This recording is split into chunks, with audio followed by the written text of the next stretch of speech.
The Houston Texans need to find themselves a wide receiver in the upcoming 2025 NFL draft. And, well, they've got to have a guy available to pick at 25 that they would like. They got to have somebody that's worked that first round selection at 25 to make that investment at wide receiver. I thought it'd be a fun exercise to look at the top end of the potential first round wide receivers in this year's draft and look at the bottom just to see where the Texans maybe could move around or ultimately stick and pick at 25 and get themselves a receiver. Now, I'm advocating for the Texans taking care of that receiver situation sooner rather than later when the 2025 NFL draft starts. There's a handful of first round or should be first rounder guys, and then it's all murky from there. Once you get to day 2 of the NFL draft, you could have wide receivers fly off the board quickly. You could have running backs fly off the board quickly. You might have wide receivers stick around, and then Nick Caserio, hey, he knows better than me. He goes to the different position in round 1 right there at 58 overall. The Texans grab a wide receiver with their second selection in this upcoming draft. Or maybe it's 79 or 89 in the third round. But if you're the Texans, you don't pick one at 25, and there's a big run before 58, are you picking, the 8th, 9th best wide receiver at 58th? Or you may be going with an offensive lineman or a different position. So you see how it gets kind of precarious there with wide receivers specifically, because everybody needs wide receivers. And with this class's uncertainty and maybe not as deep of talent as last year, teams could be overdrafting to get the guy they believe in, making it a little bit more difficult to have somebody hang around until the 58th overall pick. So if some of these guys are available at 25, turn the card in, make it happen.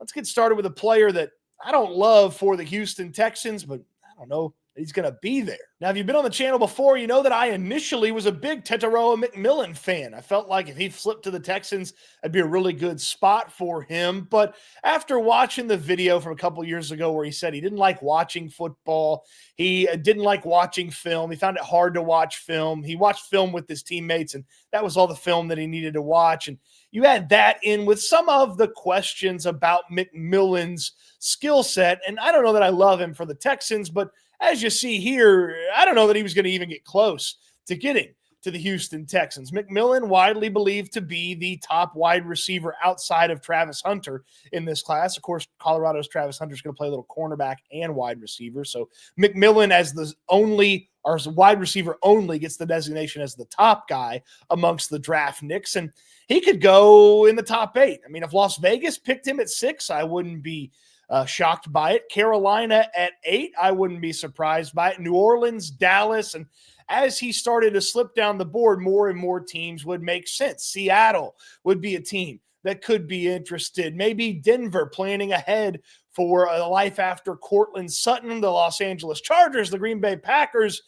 It becomes pretty difficult to see how Tetairoa McMillan slips all the way down to 25, where the Texans maybe would be able to make that selection. I don't believe when he talked about, I don't like watching film, I don't like watching football, I don't believe he's quite the personality fit for the Texans. The organization might think that the talent would be good enough there. He'd replicate a little bit of what Nico Collins brings to the table, but it would be an intriguing physical duo with Collins and Tetairoa McMillan. But as you see here, the chances are that he is not going to be available for the Houston Texans there at 25. Low chances, and the low end for him, the top of the 20s, which is not where the Texans pick. They pick in the middle of the 20s. Right behind Tetairoa McMillan for a lot of people in the draft community is Texas wide receiver Matthew Golden. Golden had an incredible finish to his season at Texas, where in the SEC championship game as well as the playoff games, he was fantastic. He was dynamic, and a lot of his big games at Texas came where they were most recent in our memory. His range is a pretty wide range as well, though I don't know that he quite climbs into the top 10 like Tetairoa McMillan. The consistency to Golden's game is probably a little bit more of a question mark than what McMillan brings to the table. But if the Dallas Cowboys wanted to put Golden on the outside with what they already have in CeeDee Lamb and they play him so much at the slot, I could certainly see Dallas being one of the first teams to take a crack at drafting Matthew Golden in the upcoming draft. And then, of course, along the lines of the teams that we mentioned with Tetairoa McMillan, Golden also checks a box for those teams: the Seattle Seahawks, the Denver Broncos, the Los Angeles Chargers, the Green Bay Packers. You kind of see a trend here as you start to, see where it could be difficult for a wide receiver to get there. But some of those teams have greater needs, and if a different player dropped to them, perhaps they would make a other decision. And the Texans have a decent chance at getting a shot at Matthew Golden. Now, as far as my like for Golden, he's far too inconsistent from the college level. For me, we're sort of a prisoner of the moment for his big games there at the end of the season. He was not consistently one of the best players on the University of Texas football team. He was not consistently the best wide receiver for the University of Texas, and it would be difficult for me to see the value aligning and picking him. I like some other wide receivers and some consistency out of those wide receivers a little bit more than Golden, but I certainly understand the positives to his game. He's a pretty crisp route runner. You can trust his hands for a good amount. He's got speed that he uses in a couple of different ways in his game. The Longhorns didn't ask him to just run in a straight line behind everybody. They asked him to go out there and be a speed merchant. Use it when you need it to successfully execute some of those routes. And they decided to trust Isaiah Bond with the deeper stuff throughout most of the year. But Golden, he would be a solid selection for the Texans, though not my favorite. I certainly understand why people would be excited if he ended up there at 25. And I do believe if he was there at 25, the Texans would have a really hard time passing up on him. Chances he makes it to the 25th pick, I'd say decent, but not good. There's a couple of other wide receivers that are supposed to be first rounders that much likelier are to be there at 25. One of those names that's likely to be there at 25, hey, a player we've talked about a ton on this channel. In fact, I think a month ago I called him the perfect pick at 25. He'd still be a really good selection for the Houston Texans at 25 if they were addressing wide receiver in the first round. Emeka Egbuka, consistency, production. Every year he was at The Ohio State University. He finishes up his Buckeyes career as the leading receptions guy and the leading receiving yards guy when it was all said and done. And only 20 Buckeyes ever have scored more touchdowns than Emeka Egbuka. And he's a do-it-all type of wide receiver. I say do-it-all in that he has a lot of good skills throughout his wide receiver profile. I don't know that he has anything that he does great at the wide receiver spot. But when you start thinking about how the Texans could use a player like this, okay, you plop him out there on the outside opposite Nico Collins with Christian Kirk in the slot, and him and Kirk can move around a little bit because Egbuka played the slot at Ohio State, so you can switch and swap Kirk and Egbuka on the outside quite a bit. And then if Christian Kirk is only a one-year experiment for the Houston Texans, Egbuka drops into the slot, and the Texans go find themselves another outside wide receiver opposite Nico Collins. Where's Egbuka going to go ultimately? He doesn't have sort of the top-end teams interested in him that I would believe a lot of the other prospects like McMillan and Golden, and maybe even Burden to an extent, but we'll talk about him in a second, have, I would think, the early 20s. So, again, the Denver, Pittsburgh, if they wanted to drop him into the slot because they've already got outside presences with Pickens and Metcalf. The Chargers certainly would fit. Would the Michigan man draft the Buckeye? Who knows? Green Bay doesn't really fit for Egbuka.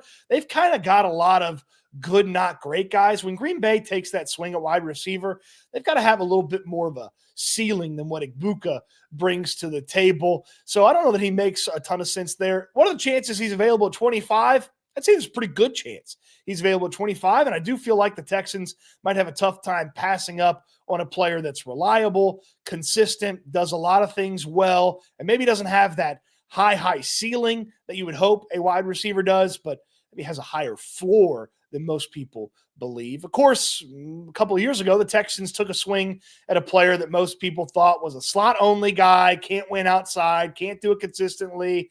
Oh, he's not as fast as we wanted him to be. That player was Tank Dell, and Dell was able to win from the outside and the inside when the Texans gave him that opportunity. So maybe they feel the same way about Egbuka here in the upcoming 2025 NFL draft. Finally, here with the potential first rounders, what's the range for him? Luther Burden from Missouri. Now, 2024, not the most impressive season for Burden.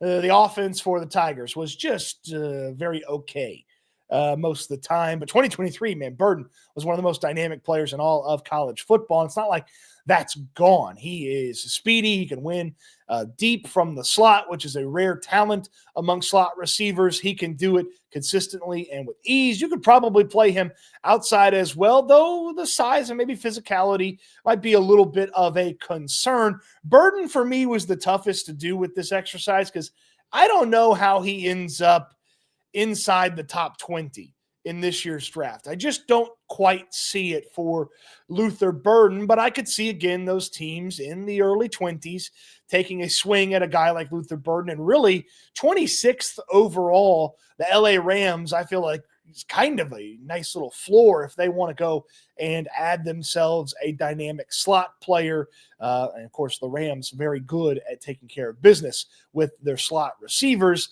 And of course, if he's available at 26 for the Rams, he'd be available at 25 for the Houston Texans. But more and more, I've seen Burden slip into the back part of the first round and even into the second round amongst the draft prognosticators. For the Texans, I like the fit okay. He feels more slot-centric at the NFL level. But again, Christian Kirk is only a one-year investment, and Kirk can play outside. And I wouldn't put it past Burden. I'm not putting him in a box to go out there and be able to play from the outside as well. Tank Dell, the example I just gave, we were talking about Egbuka. Tank Dell is a player that most people thought was a slot-only guy, and then he consistently won on the outside. Why couldn't Burden do the same thing? How would he handle not being the top guy or maybe even the second guy in an offense? Because he's been the dude at Missouri, and they got him the ball and forced him the ball. Sometimes they forced him the ball at the expense of the other receivers. Is he going to handle that well? I know Todd McShay has brought up maybe some concerns about the crew that he has around him, but hey, it's a blank slate when you walk in the building with the Texans. That's what Nick Caserio and D'Amico Ryans always talk about. They've probably spoken with Burden if they're interested, gotten a good gauge of the type of player. And of course, you can do tons of information gathering about players. And Burden would be an okay selection. I like Egbuka the most if they're making the pick at 25, followed by Golden, then followed by Burden, and then followed by McMillan. I just don't believe McMillan's going to get there, and I can't rock with people that don't love football because I love football. You love football. And I know you love the draft because you watched this video. Well, we're going to have draft coverage on the S&L channel for you, a ton of it live on the first two nights of the draft for the first three rounds of the draft. You don't want to miss out on that. Check out the S&L channel. It's in the description down below. You don't want to miss it. Myself, Landry Locker from the Locker Room, combined on that channel. We'll take you all the way up to the draft as well. Then the big draft party on Saturday. We'll pick a spot, all get together, hang out, watch day 3 of the draft. Texans don't currently have a 4th-round pick, but they've got some other selections. And we'll talk about those first 3 rounds, the first 2 days of the draft with you. Hang out, talk a little Texans, kick it back, and watch the last parts of the draft. That'll be a fun one. Don't miss out on that, the Saturday of the NFL draft. So clear your calendar, get ready for that. It's going to be a fun one. Don't miss out on it. Appreciate you watching the video. I hope you enjoyed it, and I can't wait until we talk Texans again soon. It's Friday, and that means it's Food Review Friday. You didn't think that the West Palm Beach food review was going to be the only food review you're going to get this week. You can't go to West Palm Beach right away and go pick you up one of those sandwiches I talked about, though. When you go to West Palm Beach, stay at the Casa Grandview. My friends out there took great care of me. You can go to the store and pick yourself up a Sprite Chill. It is a cherry lime concoction from the people at Sprite. And they, I guess, have had this chill flavor before, but it wasn't the cherry lime iteration. So I'm excited. Cherry is one of my favorite flavors to add to drinks. I like Cherry Coke Zero. It's probably my top 0-calorie beverage. I like Cherry Cokes when you go somewhere and they make an old-fashioned cherry Coke where they put the cherry syrup in there. So I'm a little partial to the cherry flavor. let's see what the fine folks at Sprite have cracked up for us here with Sprite Chill. And of course, this is the zero sugar version. Just imagine a little bit more sugar in the regular version, if you will. As always, with the drinks, we'll grade them 1 to 11 on the scale. We got to get a sip. We got to get a gulp. And somebody recommended last time, hey, with the drinks, maybe you do a little swish as well. Okay. All right, let's get the sip. First of all, smells pretty much like your normal Sprite. So let's get the sip out of the way. Okay, right away, you get your typical Sprite flavor, that crispness that Sprite brings, the lime flavor. But the lime doesn't beat you over the head. In this version, you do get that fruity start to the flavor. And it is cherry. It's muted. It's not overwhelming or powerful. Let's get a gulp in here. Okay, a little bit less on the gulp because you take in the big swig and it just doesn't have time to linger with the palate, but it's still a pleasant flavor. Like if you like cherry or even like a hint of sort of those brighter, sweeter fruits, you're really going to like this Sprite now, the new element to the drinks, the swish. That is just really a refreshing and pleasant beverage that does not hit you over the head with the additional flavor on top of what Sprite typically has. This is not the most cherry forward thing in the world. Like if you're thinking cherry limeade from Sonic, you're not going to get that flavor. It's a very, very slight cherry flavor, but it's enough to really kind of punch up the Sprite.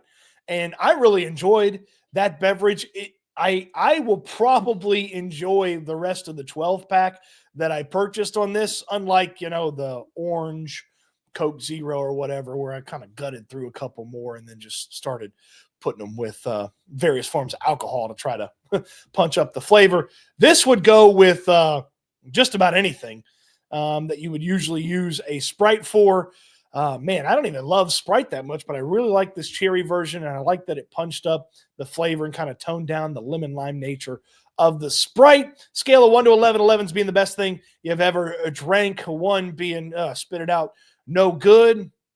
Man, I think this Sprite Chill Zero Sugar is coming in squarely with a 9.2. I really like this amongst the various specialty drinks that we've tried here on the channel. I really like this one more than the Oreo Coke Zero, more than the orange Coke Zero. This is a good job, and the can's great. It's refreshing. It's about to get unbearably hot, so it's a little easier to down a Sprite than it is to down a Coke Zero or a Coke or Dr. Pepper or something like that when it gets super, super hot. And I know you're saying, Cody, if it's really hot, you shouldn't be drinking sodas. Okay. All right. Who are you? The drink police? Get out of here. All right. So I like that Sprite Zero Sugar Chill. It gets a good recommendation from me. I feel like you can do a lot of different things with it. It'd be good in mixed drinks. It'd be good as sort of almost like a dessert to an extent, and it would work with some of your lighter meals. I wouldn't put it with a heavy meal. It kind of get taken by a heavy meal. So I wouldn't do it with like burger and fries, but you had like some fish tacos, maybe a Sprite Zero Sugar Chill would work there for you. Appreciate you watching the food review. Hope you enjoyed it. Can't wait until we review some foods again soon. There's a new finish for you.